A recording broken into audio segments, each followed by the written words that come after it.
This was a May to last a whole summer long. The distances between us dissolve in the blossoming of words and song. And now we go on our way as the calendar revolves, each a little wiser, closer, warm. Well, none of us forget this year's Ullapool Book Festival, bringing us together weekly all summer long. I wonder how many events, changes, news that period brought you, each of us. It seems to me that every session with every writer somehow commented on or gave me a fresh perspective of my own day-to-day. And I come away, as I always do from Ullapool, though sadly this time not physically, better informed, with new arguments, ideas to mull over or do battle with, and of course a long list of new books to read. Now, none of this is ever possible, particularly not this year, without the input of so many people. So, a big thanks to Creative Scotland for funding and for their literature officers for all their support. Thank you. To our local sponsors, Ullapool Harbour Trust, Ullapool Bookshop, the Cayley Place, Ullapool News. They've helped fund the captioning apart from anything else, which has made the events accessible to the deaf and hard of hearing this year. Thanks to our cameramen in Ullapool, Glasgow, Lewis, Skye. We're a genuinely Scotland-wide festival. And a massive thanks in particular to Martin Gilligan in Ullapool. Martin is a very embodiment of the brilliant expert, machines whirring and bleeping as he multitasks. Joan and the team had him more or less on speed dial to ask questions like, is this even possible? Martin always found a way to make it possible. And another in particular, to the whole team, a massive thanks, huge admiration for Joan Michael and the UBF team. How they brought this festival together at all. The work that went into all the COVID mitigations originally, the other formats then considered, the last minute changes, and then they become like a Highland MGM Studios, video producers thinking through each session individually and the festival as a whole, creating something I think that's been truly remarkable and all wonderfully enjoyable.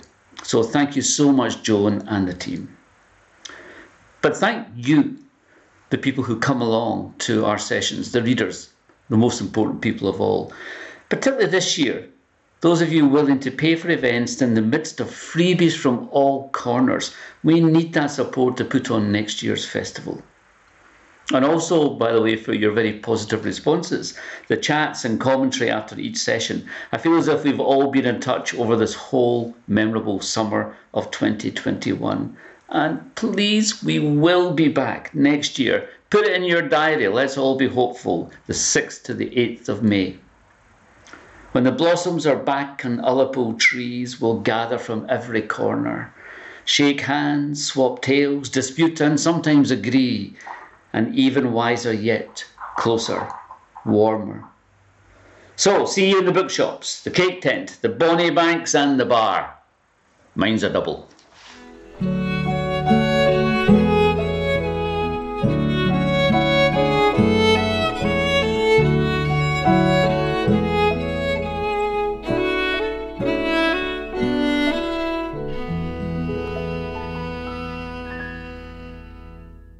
Fáilte, welcome again to another session from Ullapool Book Festival online this year. This indeed is the very last session, and we're hoping that next year we'll all be together and you can join us in early May back in the Village Hall in Ullapool. Meanwhile, I'm here today. My name is Mark Ringe in Tallaghooshta, the wonderful surroundings which very kindly Ferran Eilean Yearman have allowed us to use. And that means not only do folk watching us have the opportunity to do this very easily from home, so do I, just a few hundred yards along the road from my own home. And I'm joined by Donald S. Murray. Delighted that I'm joined by Donald S. Murray, author of the book that's going to form most of our discussion today, In a Veil of Mist. Your second novel, Donald.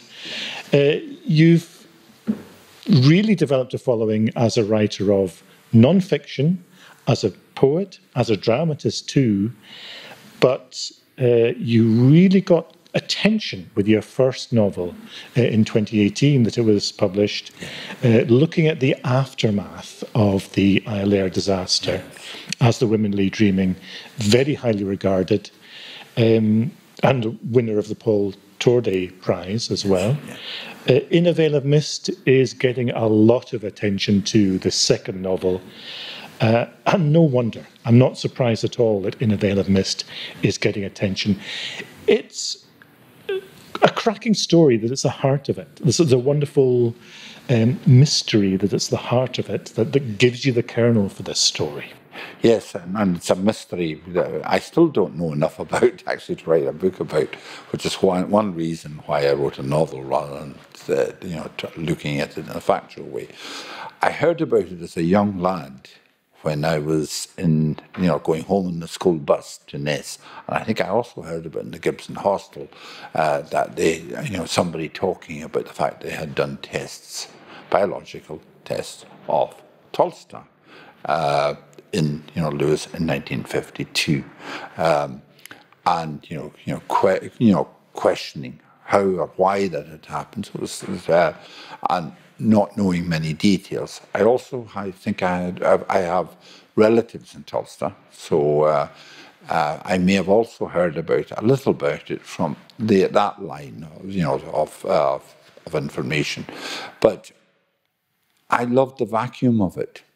When I started writing, it seemed to me to offer huge possibilities for a novel because A, it allowed me the opportunity to discover more, more of the truth in it, and B, however, I could make up things in a way that, in a way, what I couldn't do so much in As the Woman Lay Dreaming, because of the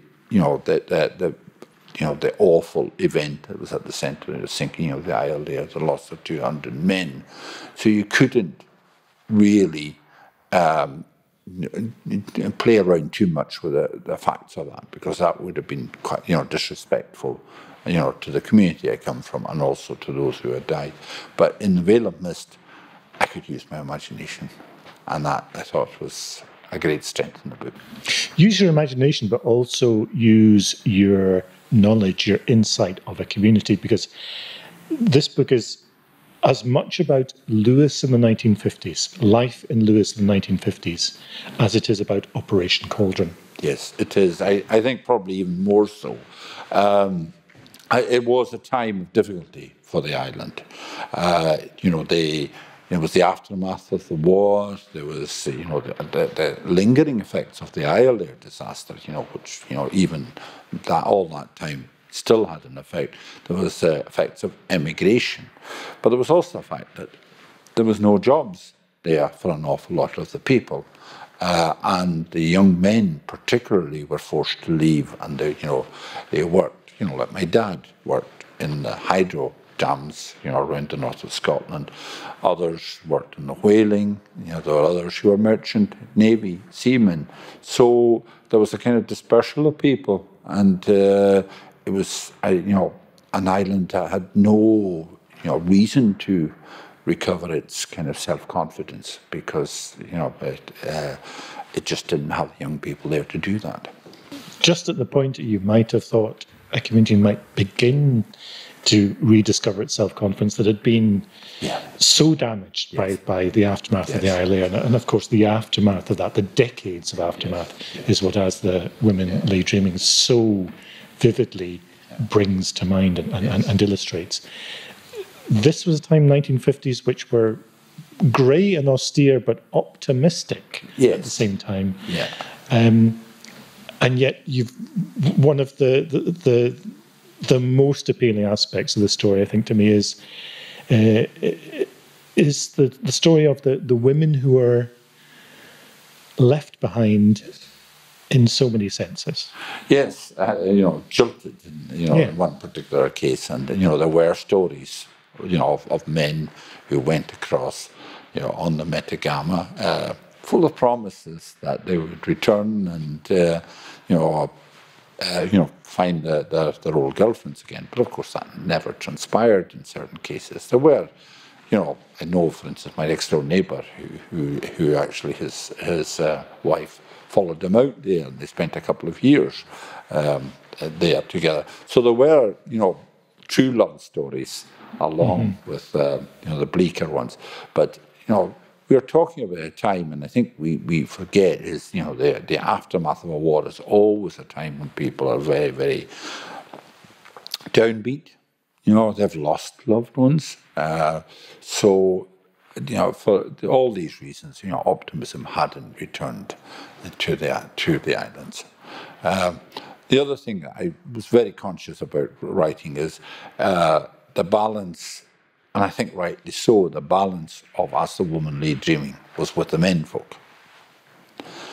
I think because they were the ones who, had lost their lives in the war, who had suffered the trauma of events like the Hialeah. And I was trying to also redress that because I was conscious that, I needed to do that to perhaps spend a, closer look at the women who were involved. So that's interesting because I have to say that I think Jessie is my favourite character. I think Jessie's my favourite character too. I think she's the strongest. She's the one I liked most.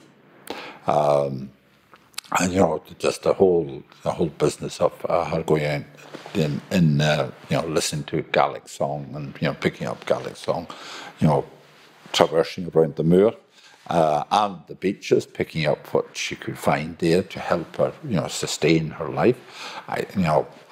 There's something heroic about something like that.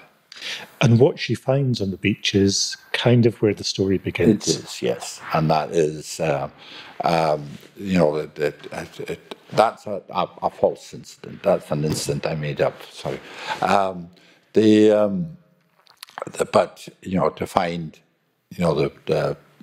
the dead bodies or the dead corpses of animals on the beach is where it began.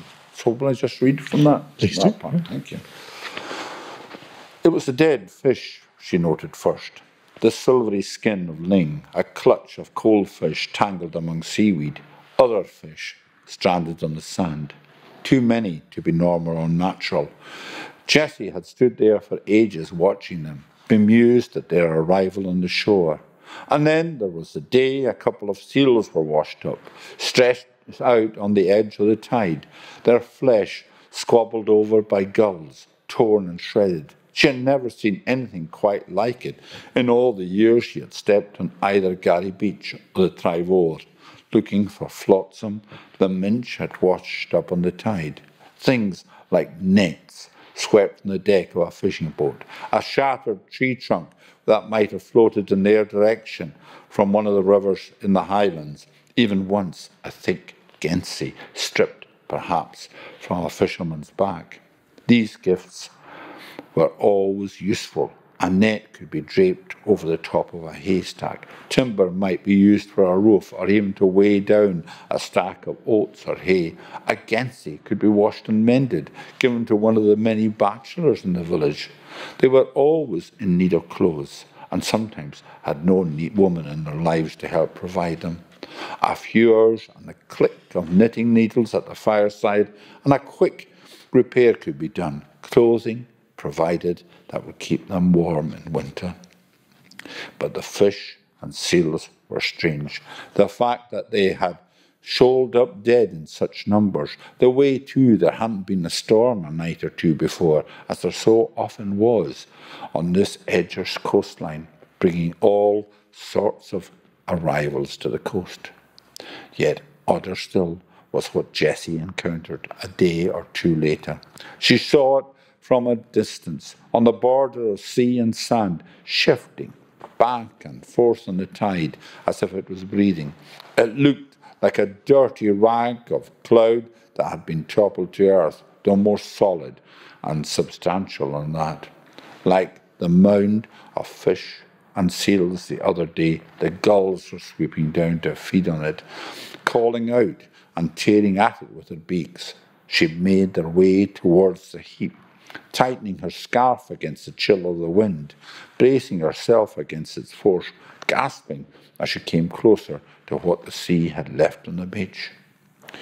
She stepped forward, tentatively towards the pile. Walking past the cattle grazing on the Macher's edge, it looked as if a clutch of small animals were spread out in the sand, all beasts unknown to her. They weren't cats and dogs, the creatures that the local crofters often drowned in the sea in these parts when too many kittens had been born, when a collie had turned on someone or grown too old to round up sheep. Their presence would have no effect on her whatsoever. Far too familiar. No. This was different. Some of the creatures had white fur and small beady eyes, those that hadn't had their sight plucked by beaks, that is. They had expression similar to those of children who had just been born. Others were like rats, but fat and round as if they had been overfed. She had never seen either of them before. She shivered when she saw them, tugging tighter her old tweed coat. There was something that disgusted her about the sight, something that wasn't real or natural.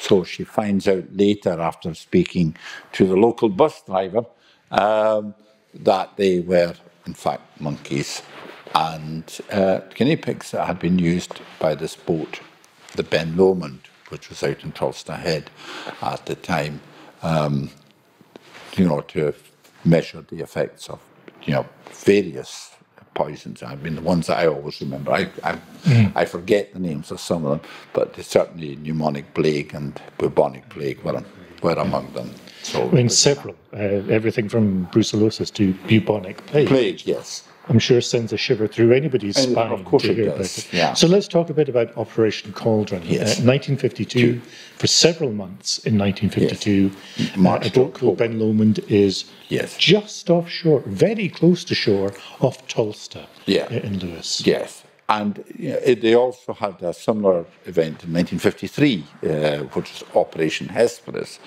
But they took that one also out to the Shannon Isles towards the end. The succession of tests, not done exclusively by the British government, but also working together with their Canadian and US counterparts.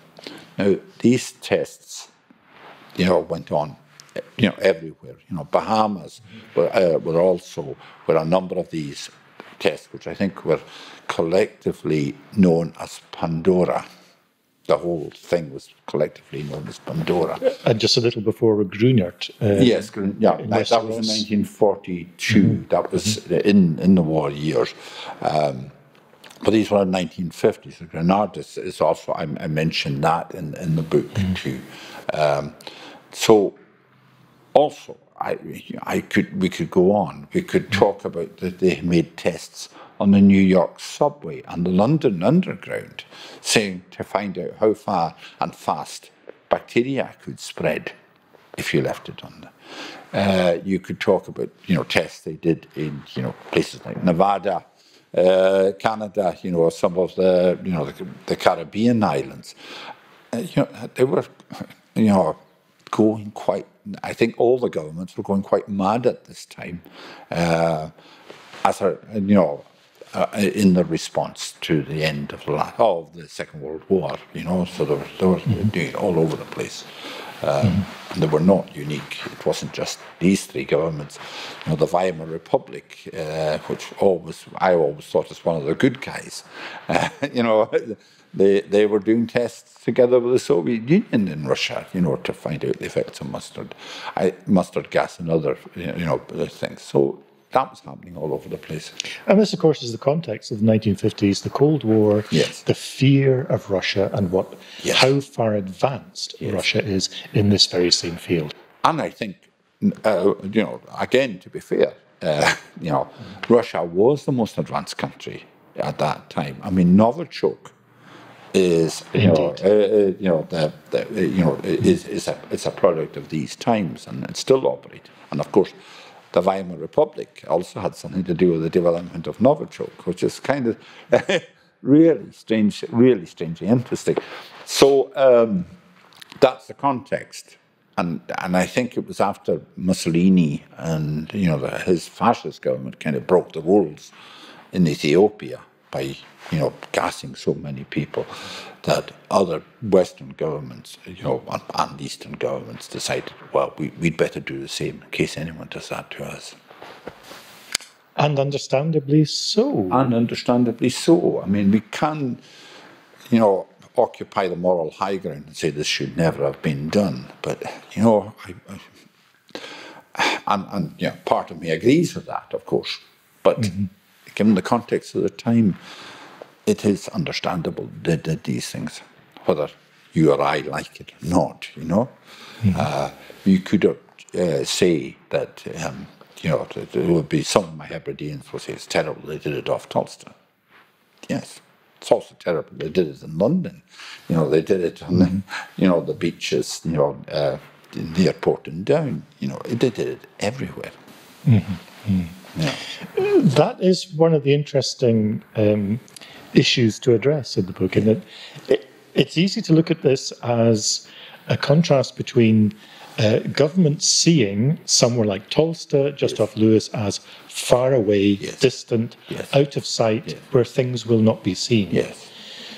Whereas, of course, as you illustrate so well in the novel, Lewis, the islands are places which are really aware of their connection with the wider world, and places which are observant, and places where there are real people living in real communities.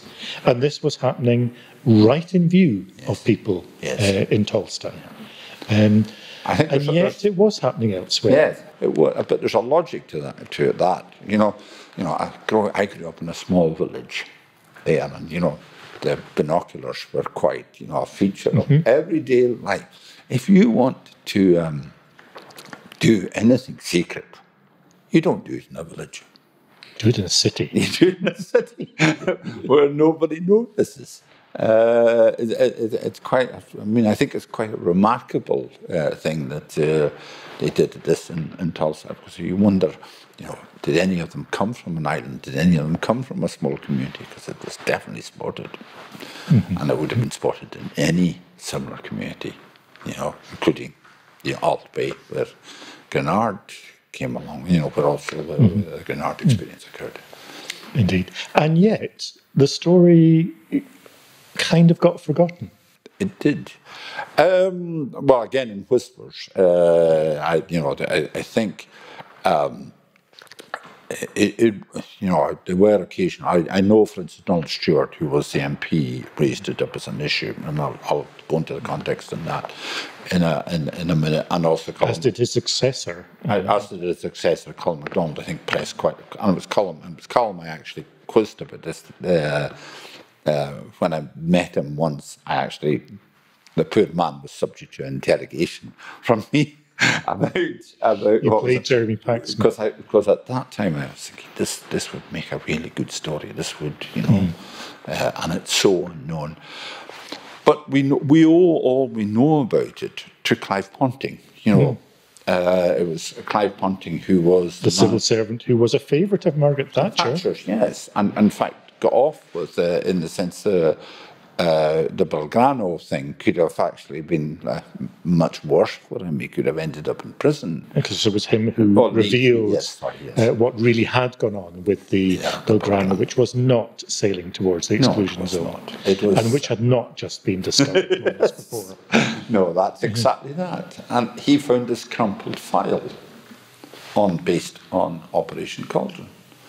And all the other papers had been destroyed, and he was the one who leaked it to the Observer, which led to Donald Stewart's, question in the House about it.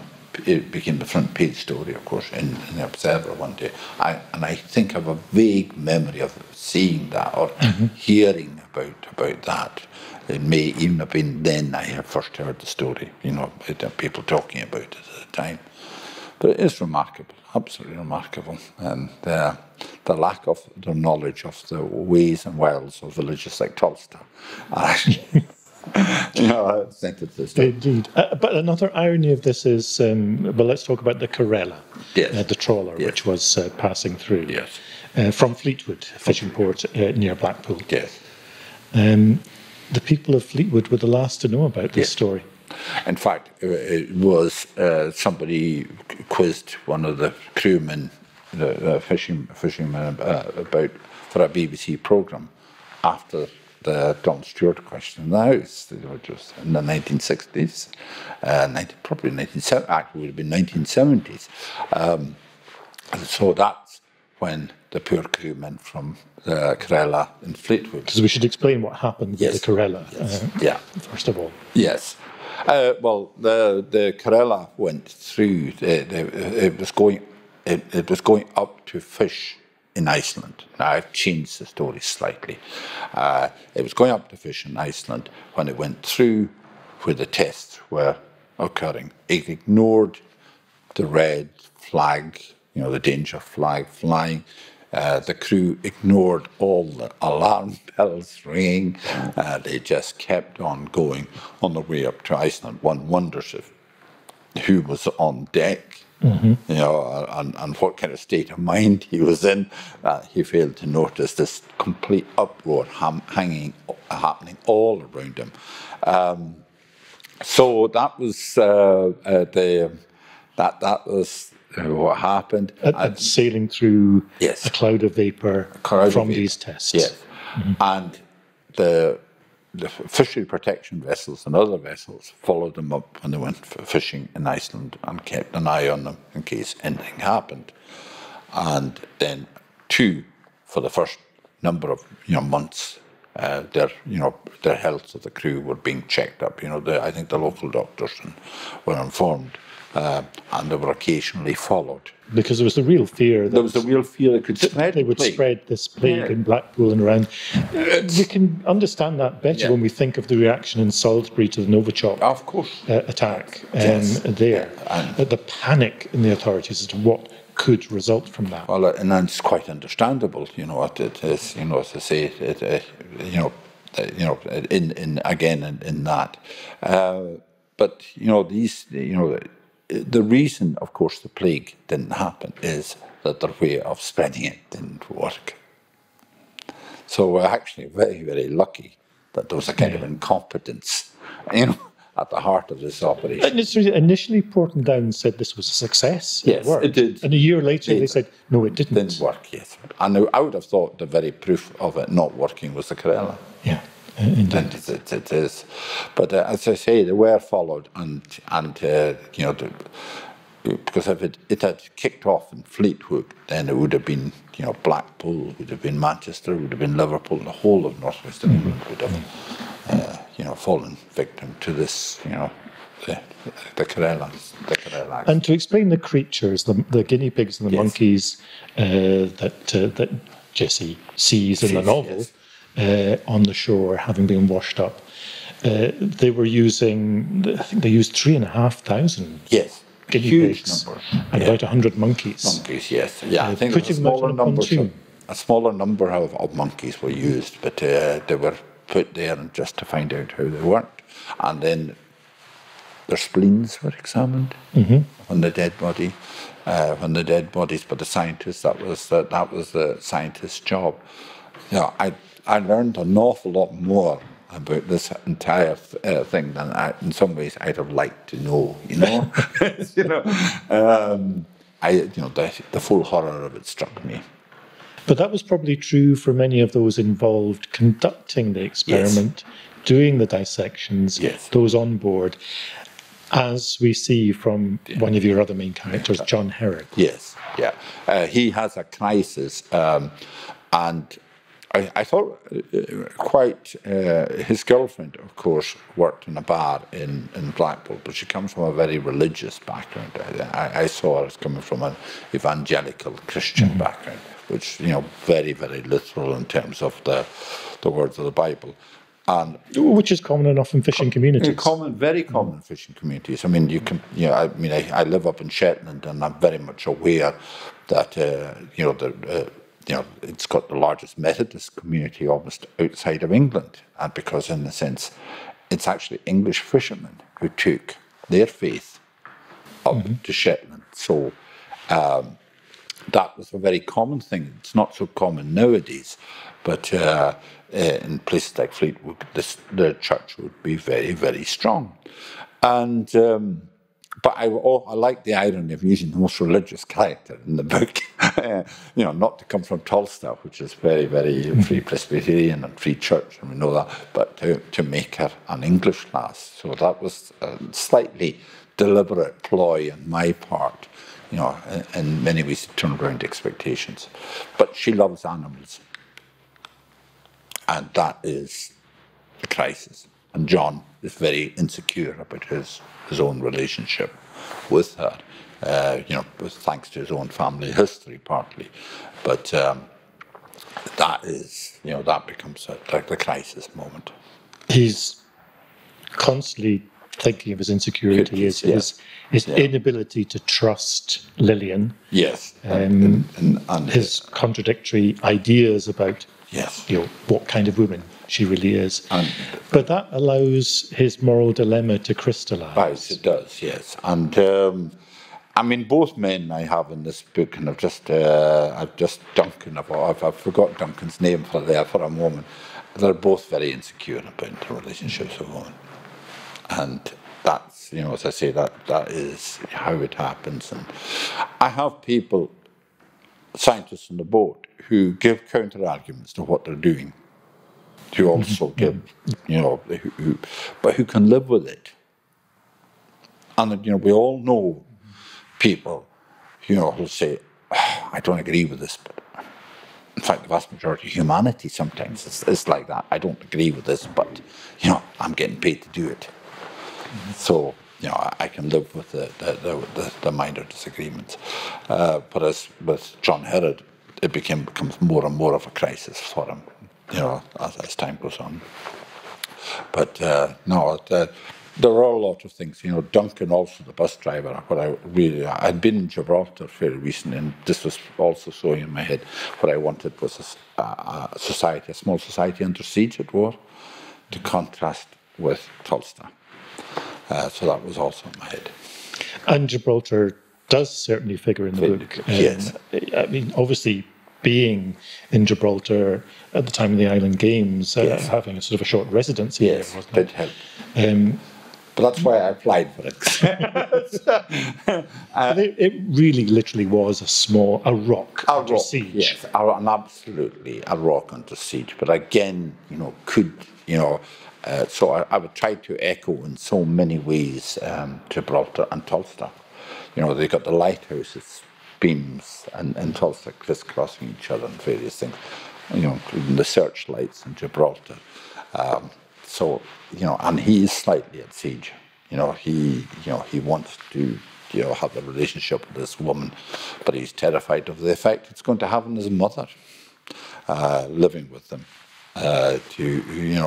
Where does she go if he has a relationship? Because, she was unhappy in staying with her own, her own late husband's family. So that's the kind of thing. The slight moral dilemmas are there. Lewis portrayed, as it was in the 1950s, I must mention the end line of a review by David Robinson, who says that thankfully we didn't write this book. Donald S. Murray wrote this book. You are the person to tell this story, I think, with understanding from the inside. And with such understanding, with such subtlety that folk who know the community will recognise, for example, the supposed reputation of people from Tulsa, and an association with Butchok, with witchcraft. Yes. I didn't want to lay that on too heavy. It's subtly there. There are singers and musicians that people from Lewis and other Gaelic-speaking areas will recognise as well. Yeah.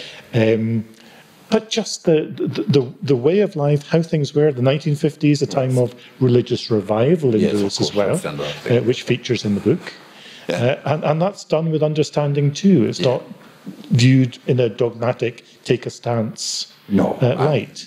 What's the point of coming to judgment? And I don't see that. I think you should always, I'll come to judgment on political matters, like the rest of humanity.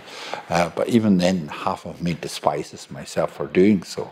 But if you're talking about a book, like this, a novel, you've got to be open to alternative ideas from your own and allow people to speak and express views that you would personally perhaps find repugnant and undeniable.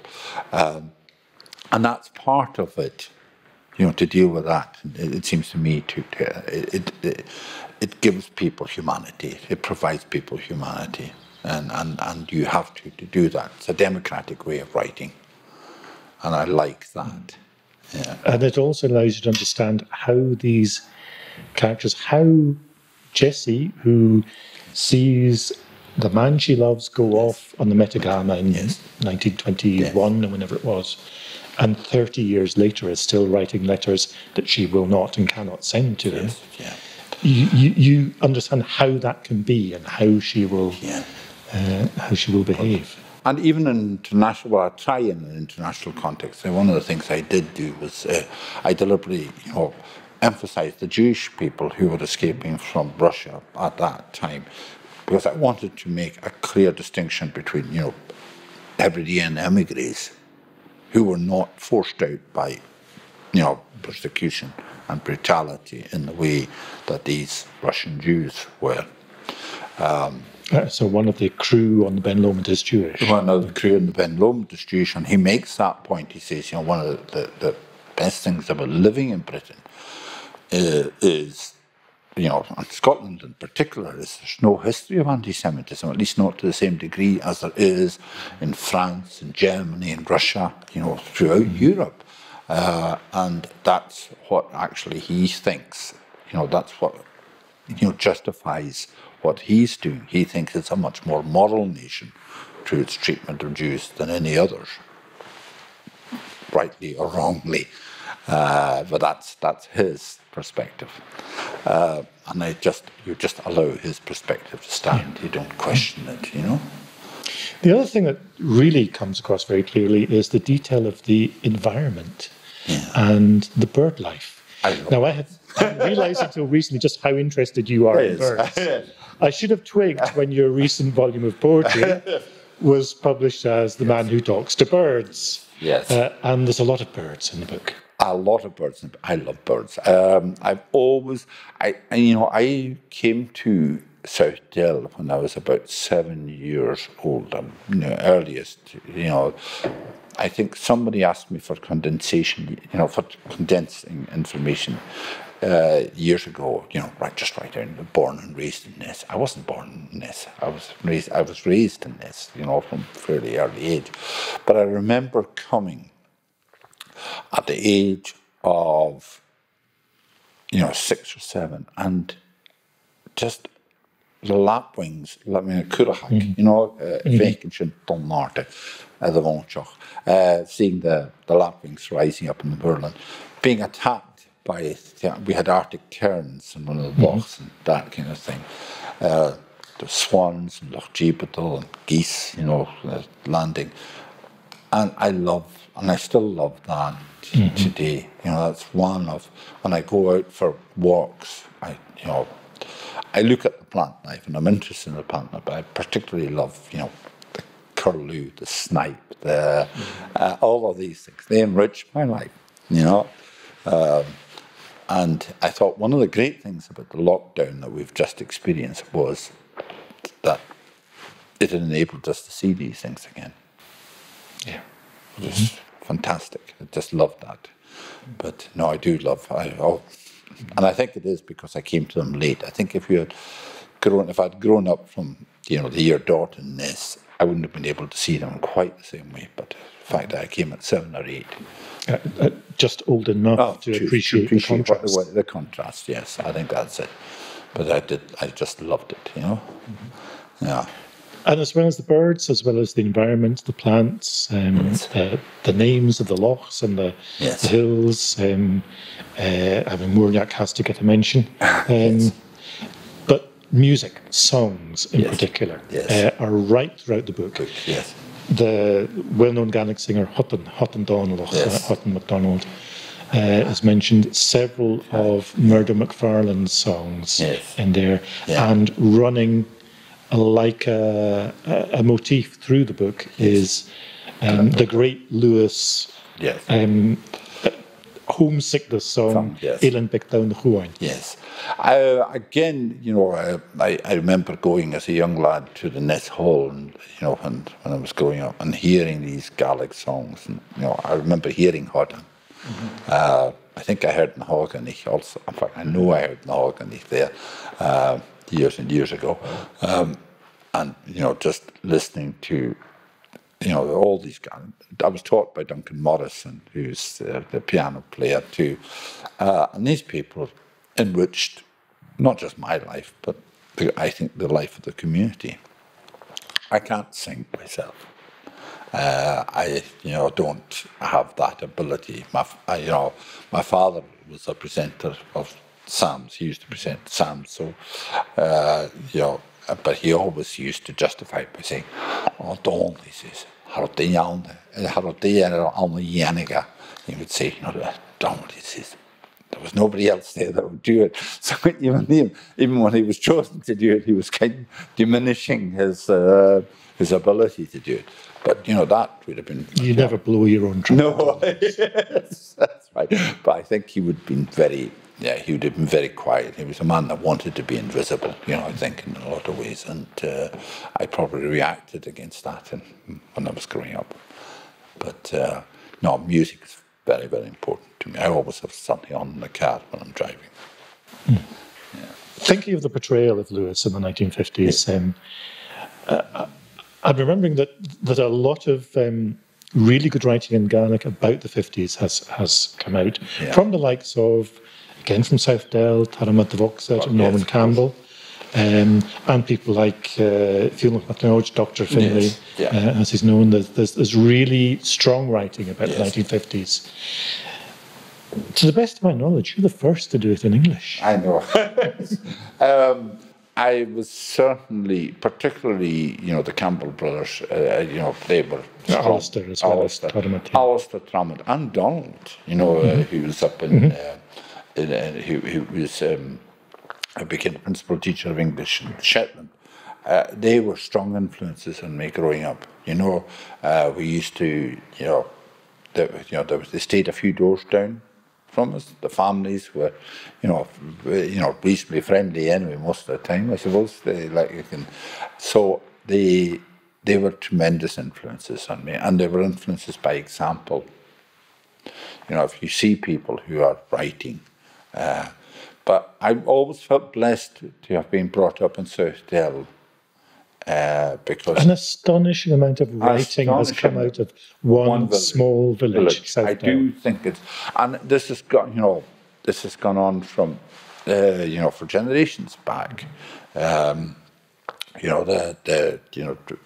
lot of the Bartos, there's Dolly Gillis down the road again, who was my own uncle used to do Gaelic writing too, but he never published it. He would keep it, my uncle Dolly. He would keep that hidden, but I was aware that he did it, and occasionally he would show it to me, when I was in my teens. So I was always aware within the villages that, though I'm not actually that convinced it entirely comes from that side. I have Skye, Tiree, and even North US connections, which may also feed into the mix. So there are different things. But English was what was natural to me, and I think...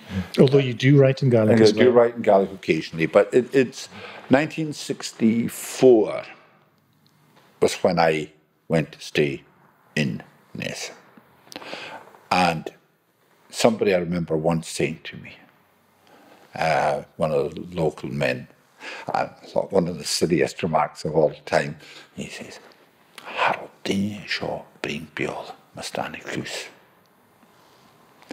And I thought to myself, nobody here in this village was speaking English till you came.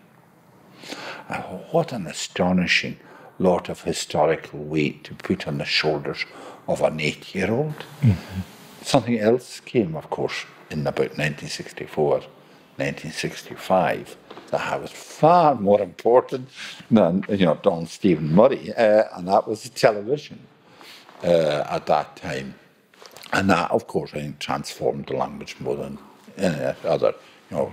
Gaelic song, even at its best, could not compete with the Beatles, the Rolling Stones, couldn't compete with Man from Uncle that was on the telly at that time.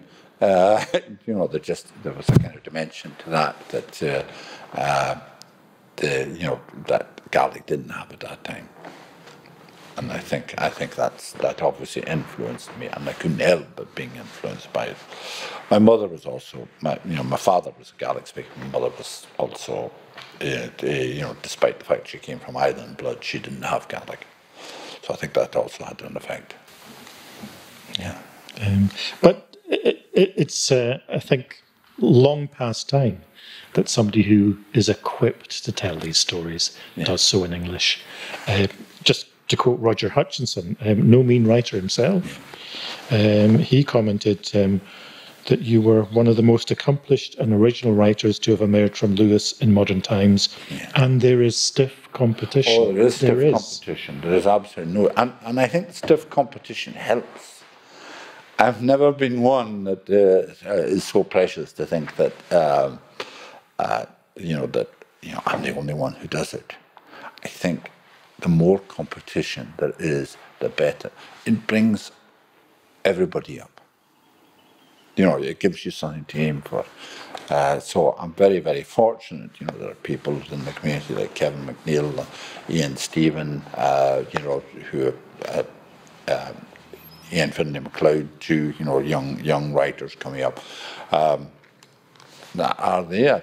They're great. They're both competition and comparisons, and it does help you, I think, rather than it doesn't inhibit you in any way. It shouldn't inhibit you. You should be helping them too. So maybe a brief word about where you're going next at this stage. I mean, you've got a plethora of really good stuff behind you in non-fiction.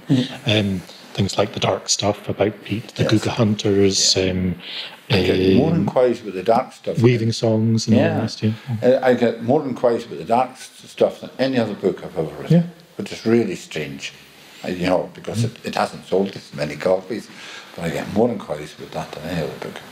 And they're looking at Pete as something that's intrinsic to somewhere like Lewis, but not just Lewis, Northern Europe. The whole of Northern Europe, yes. And the same is true with Herring Tales as well. Yeah. But this is your second novel. Yes. As Womanly Dreaming was a very long time in the making. Yes. This one probably had its genesis a long time ago, but has been much quicker in the making. Is it fiction or non-fiction next? That's a very, very good question indeed. I have a book which has just come out just now, which is about lighthouses. As people see this, it will have been published just a few days ago. Yes, for the safety of all, and that has been a real, hard work. Of all the books I've ever written, it's been the hardest because there's an awful lot of people there who are obsessed with lighthouses, and if you get the slightest thing wrong, you're going to suffer the consequences of that. But I have to say, it's certainly the most beautiful book I've ever worked on. It is exquisite. I've been looking at an advance copy there, and it is stunningly beautiful. It is stunningly beautiful. I've no doubt about it, and it's also very subtly done. The way that they've done the pictures, I think it's just been amazing.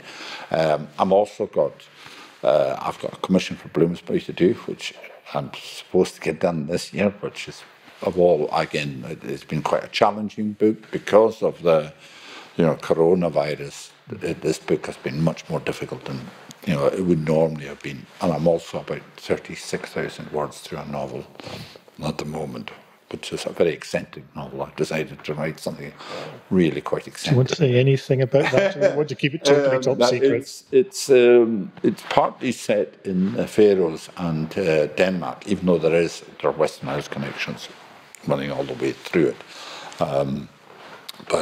No, it's fun. it's lighter, I think, than these two books. There are moments of humour, particularly in A Veil of Mist, but I think that's even more humorous. Again, I should fess up to people watching that I have an inkling what this is about. And if there's a sparkle in my eye, you'll notice it's well worth waiting to hear about it. I will say no more about at this stage. But yeah, you live in Shetland, Donald. Yes. Travel has been a problem in the last year, but my God, you've had to do some travelling in connection with research for books, for promoting books and so on. Has lockdown been a relief from that? It has. Lockdown has been an astonishing relief from that. I was getting very, very tired travelling, and I think particularly talking about As a Woman Lay Dreaming, because some of the questions you would have from the floor, people almost saw the novel as a kind of therapy, their own personal therapy. So I would be asked questions about Northern Ireland and the effect of the violence Northern Ireland is having on that society. I was asked questions about Aberfan. I was asked questions about Dunblane. I was asked about personal trauma. I remember being asked about, loss of parents and, adopted parents. And I found that very, very difficult on a stage in front of, a large number of people at times, because it wasn't something I ever anticipated when I was writing the book. So I'm in some ways, very glad to have escaped that. The response to As the Women Lay Dreaming was very emotional. Very emotional. And not surprisingly. No, not surprisingly at all, because you're talking about, it takes any society about 100 years to get over trauma, like the Isle there. I mean, Eyemouth is you can actually see it if you look at the population records of Eyemouth. It takes 100 years before the population begins to rise again. They had an incident in the 19th century involving fishing boats where a large number of people were drowned. So I do think these things, unnecessary. I think it was a necessary book in some ways, because it enabled people to focus on, the Ireland story, but also perhaps read into it something of their own lives. But I'm not really paid to be a therapist in front of, I wouldn't even consider myself worth paying as a therapist, when there's over 100 people or something in front of you. I find that very difficult to do at times. Well, Donald, you have an incredible nose for a good story to tell, and just an amazing ability to tell the story as well, with depth, with integrity, and with understanding. I'm sure that those who've read In a Veil of Mist will concur with me on that, as with As the Women Lay Dreaming. We look forward to the new novel when it comes out, and please do look out for The Safety of All, the Lighthouses book. For now,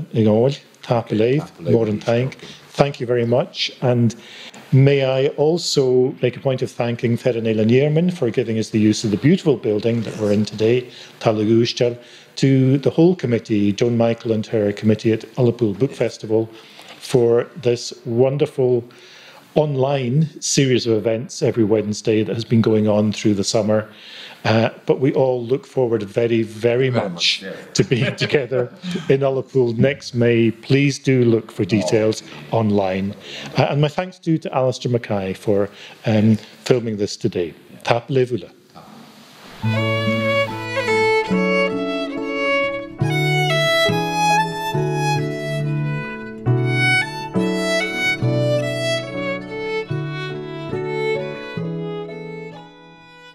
On the edge of the West, beneath the wilds of the Fanichs, the Jeary, Bengolach, Ullapool, Cooridin Sanctuary.